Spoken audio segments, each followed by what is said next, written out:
자, 오늘도 저희 돌직구쇼에서 여야 대선 후보들의 숨가쁜 대선 행보에 대해서 분석해드리겠습니다. 먼저 윤석열 후보 이야기부터 살펴보시죠. 첫 번째 주제는 제목을 이렇게 정해봤습니다. 윤석열의 선대위 마지막 퍼즐은 어쩌면 처음이자 마지막 퍼즐이 될 수도 있겠군요. 가장 중요한 퍼즐이죠. 김종인 비대위원장의 합류 여부입니다. 그 조건은 과연 무엇일지 어제 김종인 전 비대위원장의 출판 기념회 현장에 힌트가 있습니다. 윤석열 후보가 그 현장을 찾았습니다. 함께 보시죠. 축하드립니다. 네. 아이고, 찾아내야 되네. 주방 돌아다닌다고.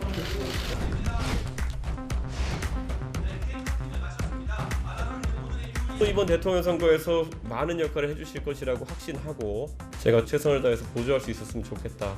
잘 모시겠습니다. 보수 정당이든 진보 정당이든 우리 정당이 정상 궤도를 일탈해서 개혁을 해야 되겠다 할 필요가 있을 때 늘 소방수로 모셔왔습니다.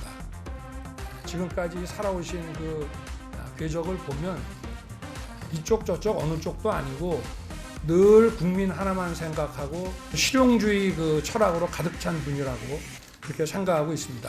이 국가의 대개조가 필요한 그런 시점에 또다시 우리 김 박사님께서 역할을 또 하셔야 될 때가 이제 다가오고 있지 않는가. 저희들을 또 잘 이끌어 주시기를 부탁드리는 마음을 가지고 있습니다.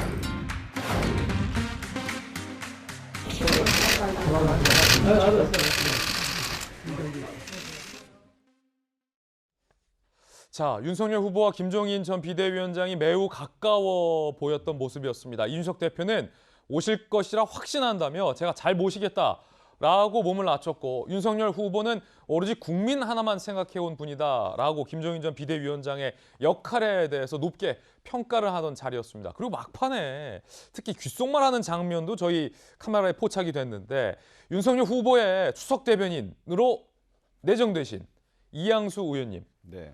마지막에 그 귓속말하는 장면 네. 굉장히 좀 뭔가 친근해 보였는데 저희 귀로 청력으로 해석되는 부분은 조만간까지였어요. 응, 알았어. 혹시 귓속말로 윤석열 후보가 김종인 전 비대위원장에게 뭐라고 한 말이 특별한 게 있습니까? 글쎄요, 마스크라도 안 쓰셨으면은 입 모양을 보고라도 추측해 보겠는데 예. 마스크를 쓰셔가지고 뭐 추측컨대 조만간 한번 모시겠습니다. 조만간 한번 찾아뵙겠습니다. 이 정도 내용이 되지 않을까 싶습니다. 예컨대 뭐 조만간 한번 전권을 다 드리겠습니다. 뭐 이런 얘기 안 갔어요? 혹시? 뭐 전권이나 이런 거는 김종인 위원장이 언제 뭐 요청한 적도 없고, 그래요? 그리고 이제 캠프라고 하는 것은, 그리고 중앙선대위라고 하는 것은 많은 사람들이 모여서 톱니바퀴처럼 막 돌아가야 되는 거거든요. 예. 그래서 이제 어느 한 분이 물론 이제 그 어떤 방향을 설정하고 이런 중요한 역할을 하시겠지만 혼자서만 다 하실 수 있는 거는 아니기 때문에 뭐 그런 거는 이제 협력해야 된다.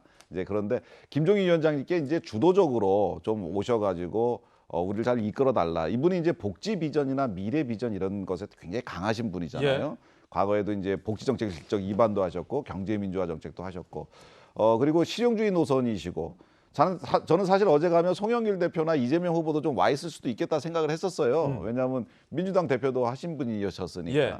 근데 이제 민주당 관계자들은 좀 잘 안 보였었는데 어쨌든 이양수 수석 대변인도 어제 저 현장에 갔습니까? 예, 전 갔었습니다. 지금 후보 주변에 있겠군요, 지금. 그러면. 예. 근데 어떤 김종인 위원장은 여야를 넘나드는 실용주의자이자 그 시대의 지식인이자 그리고 미래학자시죠. 그래서 이런 분들의 그 고견이 담긴 예. 선대위, 이런 분들이 방향을 설정하는 예. 선대위로 저희가 이제 그 추구를 하고 있습니다. 지금 방금 이양수 수석 대변인 모습도 보였는데 현장에서 느끼기에 이양수 의원께서 보시기에는 수석 대변인께서 보시기에는 김종인 전 비대위원장이 총괄선대위원장에 간다. 몇 퍼센트 정도 김종인 비대위원장의 마음이 결정됐다, 굳었다, 확신이 섰다라고 보십니까? 이양수 대변인 보기에 현장에서.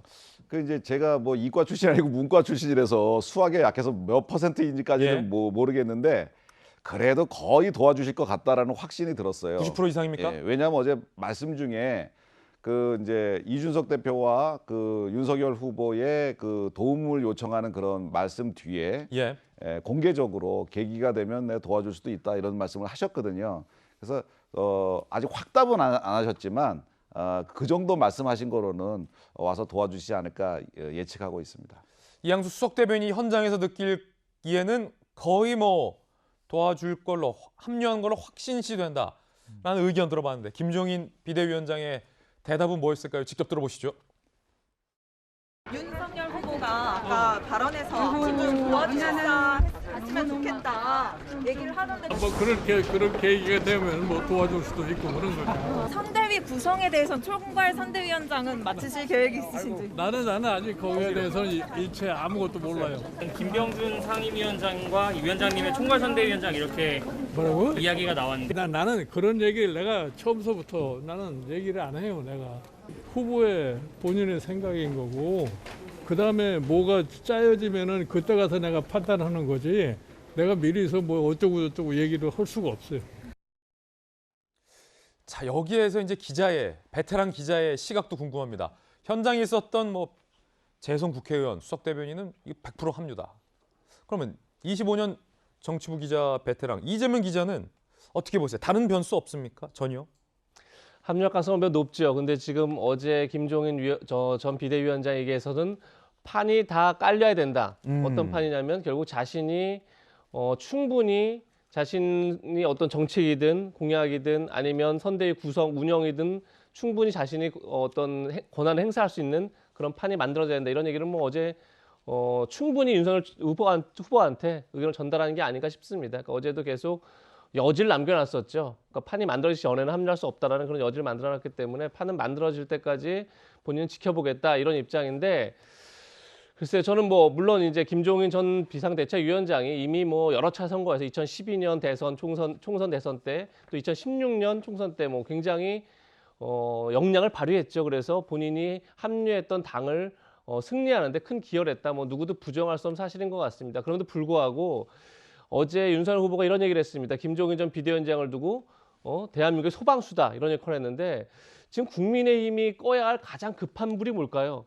저는 그게 인성 갈등인 것 같습니다. 그러니까 인성 갈등인데 그 갈등을 만든 주체 중에 한 분이 또 김종인 전 비대위원장인 걸 부정할 수 없는 거죠. 물론 윤석열 후보, 이준석 대표 사이에서 지금 삼각관계에서 굉장히 지금 인성 갈등 때문에 선대위 구성이 늦어지고 있고 그리고 선대위 구성이 안 되다 보니까 어떻게 보면 단일한 메시지가 계속 국민의힘에서 발신이 되지 않는 그런 상황이 반복되고 있는 건데 그런 점에서 지금 뭐 소방수 역할에 뭐 중요한데 가장 중요한 건 인성 갈등을 매듭짓는 거 그런 점에서 저는 계속 밀당을 하는 모습을 보이는 건 결국 국민들에게 좋은 모습은 아니다. 그런 점에서 저 매듭을 빨리 정리할 수 있게 저는 김종인 전 비대위원장이 큰 어른으로서 좀 나서야 될 필요가 있지 않나 이런 생각이 듭니다. 자, 그러면 여론조사 전문가의 시각도 이쯤에서 궁금한데 이준석 대표가 잘못이겠다라고 굉장히 자세를 낮췄고 윤석열 후보도 꼭 오셔야 된다라고 거듭 자세를 낮추고 있잖아요.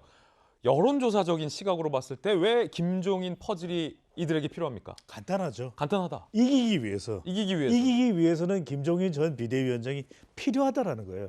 그래서 합류는 저는 한 200%다. 200%다. 원래 정치는 밀당이에요. 예. 이렇게 밀당을 해가면서 김종인 전 비대위원장이 아이고 교통 정리를 좀 해라 이 이야기인 거죠. 지금 이야기인 거는 인선 이야기는 내가 들어가서 일할 수 있도록 딱 준비 상태를 해놓고 교통 정리를 하면 들어간다. 근데 여기서 왜 중요하냐? 이번 대선은 치열한 프레임 전쟁입니다. 예. 프레임 전쟁에서 승리의 분수령이 되는 것은 M여중이에요. M여중. MZ세대 여성 중도층인데 예. 가만히 보십시오. 선대위가 혼선을 빚을 때 그것을 또 컨트롤 해줄 수 있는 사람이 누구예요? 그는 김종인 전 비대위원장입니다. 그러면 2030 세대가 안정적인 대선 후보는 누구 후보네? 이렇게 해서 지지표가 모일 수 있는 것이고 또 하나 중요한 것이 중도층 견인의 승부사, 마법사, 반지의 제왕의 간달프. 간달프다. 그게 김종인 전 비대위원장이에요. 간달프다. 중도층을 5에서 7% 가까이 끌어올 것이다. 이런 기대감이 있는 거죠. 마지막에 뭐냐? 지금 아직까지 윤석열 후보는 배우자 장모 리스크가 제거되거나 해소되지 않았어요. 그렇죠. 이게 나왔을 때 위기 대응을 할 때 허둥지둥 될 때 아이고 그 선거에서 그렇게 중요한 거 아니야. 아니 후보가 중요한 거지 뭐 배우자가 중요해요.